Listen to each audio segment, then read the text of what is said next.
Assalamualaikum warahmatullahi wabarakatuh. Kami dari kelompok 7 akan memaparkan hasil diskusi kelompok kami yaitu tentang internetisasi yang beranggotakan saya Adilia Hita Rahmawati dengan NPM 1901010067, selanjutnya Dwi Setiarini dengan NPM 1901010070, kemudian Abhirama Arya Putra dengan NPM 1901010076.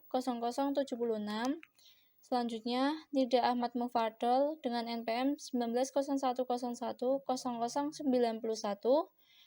Nova Rismita dengan NPM 1901010092. Nurul Aini dengan NPM 1901010093. Selanjutnya yang terakhir ada Dimas Chandra Wijaya dengan NPM 1901010100. Baik, yang pertama saya Adilia Hita Rahmawati akan menjelaskan tentang definisi dari strategi internetisasi. Jadi, internetisasi mengacu pada proses sebuah perusahaan yang terlibat dalam aktivitas-aktivitas bisnis secara elektronik atau e-commerce atau e-bisnis, khususnya dengan memanfaatkan internet sebagai media, pasar, maupun infrastruktur penunjang.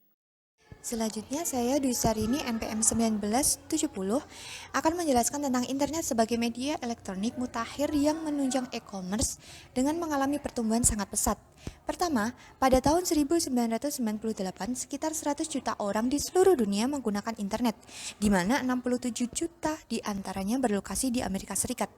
Kedua, di Indonesia, survei yang dilakukan AC Nielsen pada bulan Juni 1999 menunjukkan bahwa pengguna internet di Indonesia sudah mendekati 800.000 orang, di mana 32 diantaranya menggunakan internet untuk keperluan pribadi. Kemudian, 25% lainnya untuk pribadi juga bisnis. Kemudian yang ketiga, jumlah pengguna internet di Indonesia diperkirakan akan terus tumbuh 20% per tahun. Definisi pemasaran digital.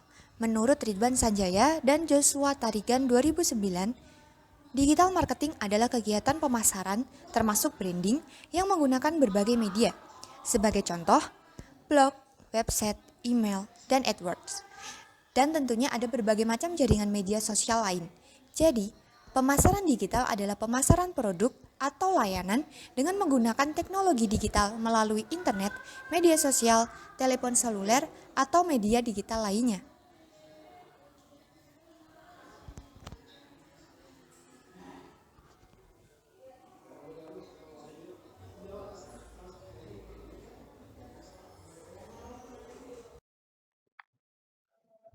Selanjutnya saya Abhirama Arya Putra akan menjelaskan tentang tujuan pemasaran digital. Tujuan digital marketing adalah untuk menarik konsumen dan calon konsumen secara tepat. Penerimaan teknologi dan internet di masyarakat sangat luas, sehingga tidak heran kegiatan pemasaran secara digital dijadikan pilihan utama oleh perusahaan-perusahaan. Akibatnya, perusahaan saling berkompetisi, membuat konten yang menarik untuk ditampilkan dalam pemasaran di dunia maya. Untuk slide selanjutnya yaitu manfaat pemasaran digital. Yang pertama, dapat dipantau atau terukur. Kemajuan teknologi telah membuatnya cukup mudah untuk mengukur efektivitas kampanye pemasaran melalui dashboard analitik digital seperti Google Analytics, Google Data Studio, atau Adobe Analytics. Melalui penerapan analitik digital, data yang dikumpulkan selama periode waktu tertentu bisa diakses kapanpun dan dimanapun. Setiap interaksi pengguna dengan bisnis menghasilkan kumpulan datanya sendiri, memungkinkan untuk menyegmentasikan data dan memahami bagaimana setiap titik kontak berkontribusi pada keuntungan penjualan atau konversi. Konversi dapat berupa tindakan apapun yang dilakukan pengguna seperti mengunduh e-book, mengirimkan formulir pernyataan, dan melakukan pembelian online. Yang kedua ada efisiensi dalam optimasi. Munculnya platform media online telah memungkinkan pemasar untuk membeli ruang iklan di berbagai situs web dan aplikasi seluler, dan meninjau laporan langsung dalam beberapa jam. Ini memungkinkan pemasar untuk meninjau kinerja kampanye iklan dan membuat penyesuaian dengan cepat seperti mengoptimalkan materi iklan untuk meningkatkan keterlibatan audiens. Yang ketiga ada jangkauan luas dan tertarget. Dengan miliaran pengguna di platform media sosial seperti Facebook, YouTube, dan LinkedIn, banyak di platform media sosial ini juga memungkinkan penargetan iklan ke audiens tertentu, misalnya menurut demografi dan minat, apalagi pola perilaku masyarakat, misalnya penargetan ulang, retargeting, atau dalam bentuk pemasaran yang memungkinkan pebisnis menampilkan iklan yang relevan kepada penggunanya yang telah mengunjungi halaman tertentu di situs yang dibuat. Misalkan, jika pengguna mengunjungi toko online yang menjual bahan makanan yang membuka halaman produk yang menjual apel, toko bahan makanan tersebut dapat menargetkan pengguna dengan iklan yang terkait dengan apel setelah pengguna meninggalkan situs dan menjelajah situs web lain, platform media sosial, dan perangkat aplikasi seluler. Slide selanjutnya, saya Nida Ahmad Fadol akan menjelaskan tentang pilar pemasaran digital. Ada 3 pilar dalam pemasaran digital. Hal itu adalah yang pertama, user journey. User journey adalah pertemuan dan interaksi pelanggan dengan merek produk yang dimiliki di semua saluran digital dan non-digital yang membentuk emosi dan persepsinya tentang merek tersebut. Ini biasanya dimulai dari tahap kesadaran dan berakhir pada tahap pembelian atau advokasi. Kesadaran, pelanggan pertama kali menyadari merek. Pertimbangan, minat atau evaluasi. Pelanggan perlu mengevaluasi keputusannya dan mempertimbangkan merek lain. Pembelian, keinginan atau tindakan. Pelanggan siap untuk melakukan pembelian. Advokasi. Pelanggan menyebarkan dari mulut ke mulut dan merekomendasikan merek tersebut kepada teman-temannya. Yang kedua, saluran pemasaran digital. Saluran pemasaran adalah media yang digunakan organisasi atau bisnis untuk mengkomunikasikan atau menyampaikan pesan kepada konsumen. Dalam digital marketing, saluran digital adalah jalan di mana pelanggan Anda mengetahui tentang bisnis Anda dan apa yang ditawarkannya. Dari sinilah lalu lintas Anda berasal. Contoh saluran pemasaran digital meliputi pencairan organik, misalnya Google. Orang-orang menggunakan mesin pencari untuk berbagai alasan, mulai dari penelitian, belanja, hingga hiburan. Dengan Google sendiri menangani lebih dari 40.000 query per detik atau 3,5 miliar query penelusuran per hari. Hasil pencarian organik muncul di bawah iklan pencarian berbayar. Untuk menentukan peringkat situs web di atas halaman hasil mesin pencari organik, pemasar menerapkan strategi digital marketing yang dikenal sebagai optimisasi mesin pencari. Yang kedua, penelusuran berbayar. Hasil iklan pencarian berbayar muncul di bagian atas SERP atau mengiklankan situs web di hasil iklan penelusuran berbayar di Google. Perlu mendaftar akun Google Ads dan menerapkan strategi digital marketing yang dikenal sebagai pemasaran mesin telusur.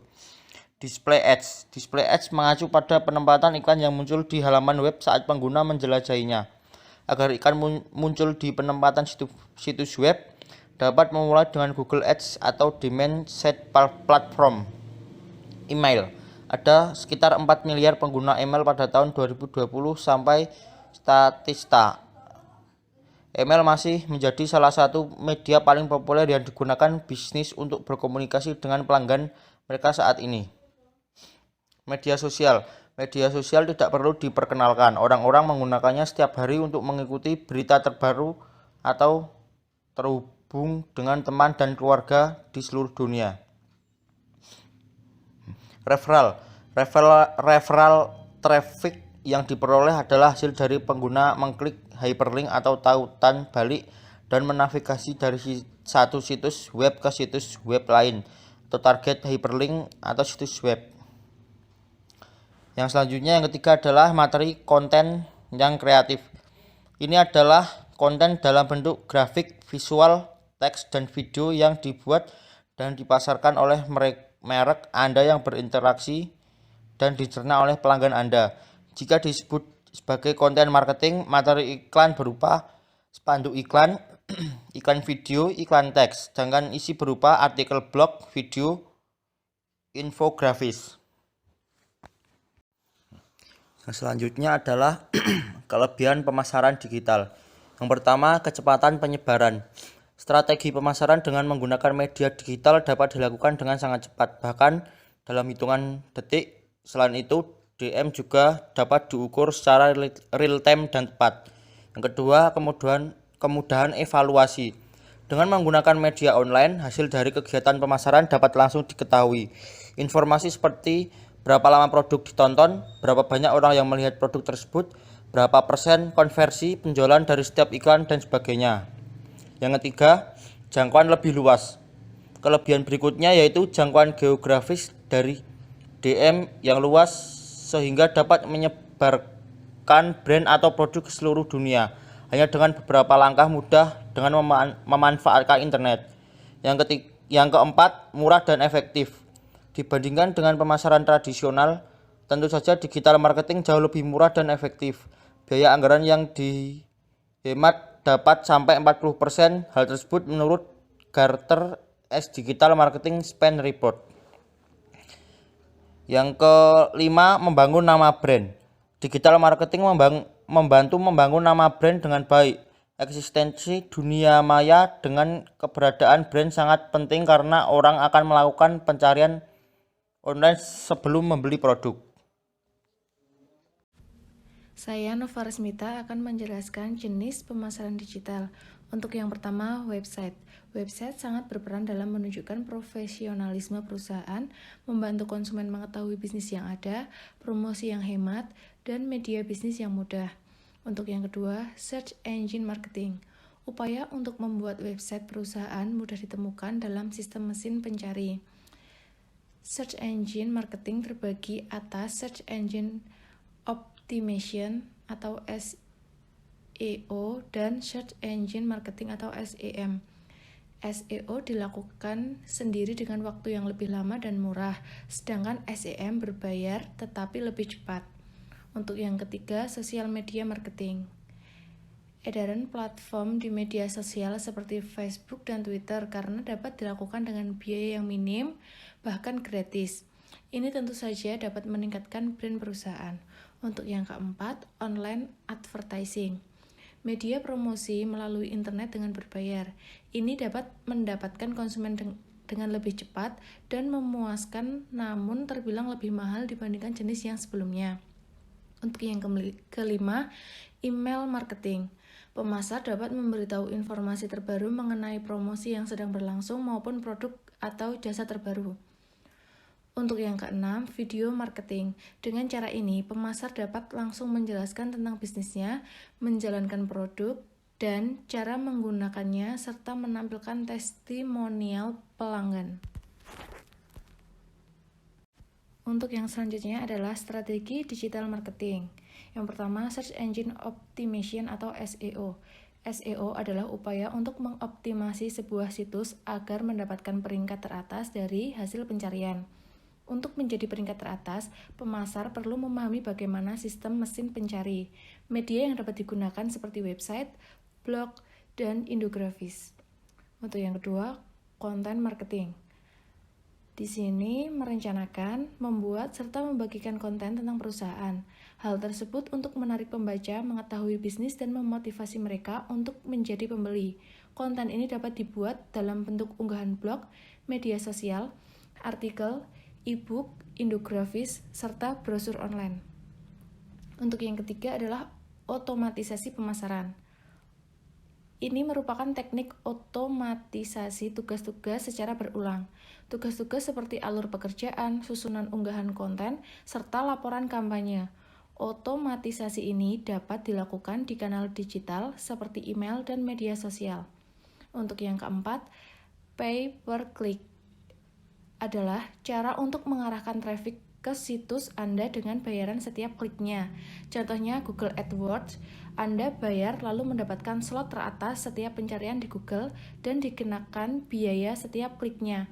Selain itu, ada juga Facebook Ads dan pesan sponsor LinkedIn. Untuk yang kelima, native advertising merupakan bentuk konten berbayar yang ditampilkan dalam bentuk yang memiliki kemiripan dengan konten media dan penempatannya. konten yang terlihat dan berfungsi seperti bagian dari media yang terkait. Contohnya, promote post di Instagram dan Facebook. Untuk yang keempat, affiliate marketing adalah ketika pemasar bermitra dengan layanan atau situs orang lain untuk membuat komisi dengan merujuk pembaca atau pengunjung ke bisnis yang dimiliki. Contohnya, posting video ads dengan YouTube. Yang ketujuh, social media marketing. Pemasar mempromosikan brand dan konten di media sosial seperti Facebook, WhatsApp, Twitter, Facebook Messenger. Media sosial merupakan sarana untuk membesar-besarkan brand. Akan tetapi pada awalnya, fokus saja dulu terhadap satu media sosial untuk mempersingkat waktu, biaya, tenaga manusia, dan ilmu. Lalu, tentukan kepribadian yang digunakan dalam media sosial, seperti formal atau semi-formal. Selanjutnya yaitu komponen strategi pemasaran digital. Yang pertama yaitu menentukan merek. Dalam menentukan merek, ini gunakan pedoman merek untuk mendefinisikan merek yang dimiliki. Pertimbangan unique selling points atau USP bisnis pemasar. Yang kedua yaitu mengembangkan persona pelanggan. Dengan cara pahami informasi demografis seperti usia, jenis kelamin, lokasi, serta motivasi yang mendorong orang untuk memilih program dan layanan. Selanjutnya, gunakan Google Analytics untuk membantu dalam menciptakan persona pembeli dan menyegmentasikannya sesuai dengan kata kunci dalam lalu lintas organik. Yang ketiga yaitu mendefinisikan SMART atau spesifik, terukur, dapat dicapai, relevan, sasaran, berbatas waktu, tujuan, dan KPI pemasaran. Misalnya, capai peningkatan 20% dalam prospek yang dihasilkan dari isian daftar formulir dalam 6 bulan ke depan. Lalu yang keempat yaitu mengidentifikasi sasaran pasar. Gunakan alat ini penelitian pasar seperti Google Keyword Planner, Google Trends, dan Facebook Audience Insights untuk melakukan penelitian pasar dan mengidentifikasi pasar sasaran potensial. Yang kelima yaitu melakukan analisis kompetitif. Nah, gunakan alat ini analisis web dan sosial seperti web serupa, SEMrush, dan Social Backer untuk menganalisis pesaing dan melakukan analisis SWOT. Lalu yang keenam, mengelola dan mengalokasikan sumber daya dengan tepat untuk mencapai tujuan. Nah, sumber daya mencakup tenaga kerja atau tim internal atau outsourcing, agen pemasar eksternal, dan anggaran. Yang ketujuh, meninjau dan mengoptimalkan kinerja kampanye, yaitu dengan cara gunakan alat analisis digital marketing seperti Google Analytics untuk melacak, mengukur, dan melaporkan kinerja kampanye pemasaran digital. Lalu selanjutnya ada cara memulai pemasaran digital. Yang pertama yaitu siapkan alat yang digunakan untuk melakukan pemasarannya. Beberapa alat bantu yang dapat digunakan dalam digital marketing seperti website, akun media sosial, identitas brand dan produk, unggah blog, jejak online atau review, feedback dari pelanggan, dan lain-lain. Nah, dalam dunia digital marketing, alat bantu ini merupakan aset, jadi uruslah dengan baik. Yang kedua yaitu siapkan konten yang menarik, perhatian dan shareable. Konten dapat berupa foto, video, tulisan, atau yang lainnya. Pemasar juga harus menentukan tujuan pemasaran dan target pasar yang disesuaikan dengan konten. Lalu yang ketiga dapat memulai mengunggah dan selanjutnya evaluasi setiap unggahan di sosial media yang dimiliki. Tentukan mana yang memberikan feedback dan fokuslah dalam beberapa aset yang memberikan feedback yang baik bagi bisnis. Yang keempat, yaitu yang terakhir, langkah selanjutnya yang dapat dilakukan adalah masuk dan bergabunglah dengan forum marketplace publik. Usahakan profil bisnis harus bagus karena akan berpengaruh terhadap citra brand. Ya, selanjutnya saya Dimas Chandra Wijaya akan menjelaskan mengenai anggaran dalam mulai pemasaran digital. Mahal atau tidaknya digital marketing tergantung dengan jenis yang digunakan oleh perusahaan. Jika digital marketing seperti SEO serta konten tentu saja tidak menghabiskan banyak anggaran karena SEO adalah upaya mengoptimasikan sebuah situs agar mendapatkan peringkat teratas dari hasil pencarian. Untuk menjadi peringkat teratas, pemasar perlu memahami bagaimana sistem mesin pencari. Media dapat digunakan seperti website, blogs, dan infografis. Sedangkan Akan tetapi, jika digital marketing seperti brosur online dan email tentu saja lebih memerlukan biaya-biaya tertentu. Nah, selanjutnya di slide 14 yaitu kesalahan dalam pemasaran digital. Yang pertama adalah strategi yang tidak tepat sasaran. Strategi dan perencanaan merupakan sebuah langkah awal untuk menentukan arah sebuah bisnis. Apalagi di era digital seperti ini, tren begitu mudah berubah dari waktu ke waktu, sehingga kebutuhan dan keinginan konsumen semakin beragam setiap hari. Biasanya beberapa marketer bertekad untuk mendapatkan cakupan konsumen yang banyak, sehingga kerap serampangan dalam memilih target pasar. Hal ini akan menyulitkan proses digital marketing, terlebih dalam proses analisa audiens yang menjangkau produk. Sebelum mengenalkan produk maupun jasa kepada masyarakat secara luas, pemasar harus menentukan tujuan dan rencana pemasaran produk tersebut. Pastikan bahwa strategi pemasaran yang sudah dirancang secara spesifik, tepat sasaran, dan dapat dijangkau dengan mudah oleh target. Yang kedua, ada memahami calon konsumen. Bisnis yang sedang dijalani harus mampu menjadi solusi atas kebutuhan konsumen. Namun, masih ada banyak pebisnis yang mengabaikan hal tersebut, sehingga cenderung menawarkan produk yang tidak sesuai dengan permintaan pasar. Yang ketiga, ada mengabaikan pengukuran kinerja digital marketing. Fungsi digital marketing tidak hanya berfokus pada fitur promosi yang lebih mudah, namun juga terukur. Padahal salah satu inti dari seseorang pebisnis menggunakan digital marketing adalah untuk melihat kinerja pemasaran melalui analisis angka. Berapakah audiens yang sadar dengan brand kita, mengunjungi website, atau mengklik iklan kita di mesin pencarian. Lalu ada mengabaikan storytelling dan copywriting. Digital marketing erat kaitannya dengan konten. Hal ini paling penting dalam pembuatan konten adalah tulisan, baik konten desain atau video. Peran copywriting sangat memerlukan untuk menyampaikan pesan yang akan diberikan pada calon konsumen. Tulisan yang dibuat juga harus mampu memberikan kesan mengedukasi audiens sehingga produk yang diberikan dapat disadari dengan mudah. Selanjutnya ada halaman website tidak rapi dan tidak lengkap. Website resmi perusahaan merupakan elemen pertama yang pada umumnya dituju oleh para konsumen ketika mencari informasi produk melalui mesin pencarian. Di era digital ini dapat dikatakan bahwa website merupakan wajah bisnis. Selanjutnya ada iklan dan landing page yang tidak sesuai. Kesalahan marketing yang satu ini jelas akan menurunkan kepercayaan konsumen. Misalnya Anda mencari laporan laptop murah di Google, lalu klik iklan yang tersedia, tapi ternyata Anda malah diarahkan pada halaman website yang menampilkan tablet dengan harga fantastis.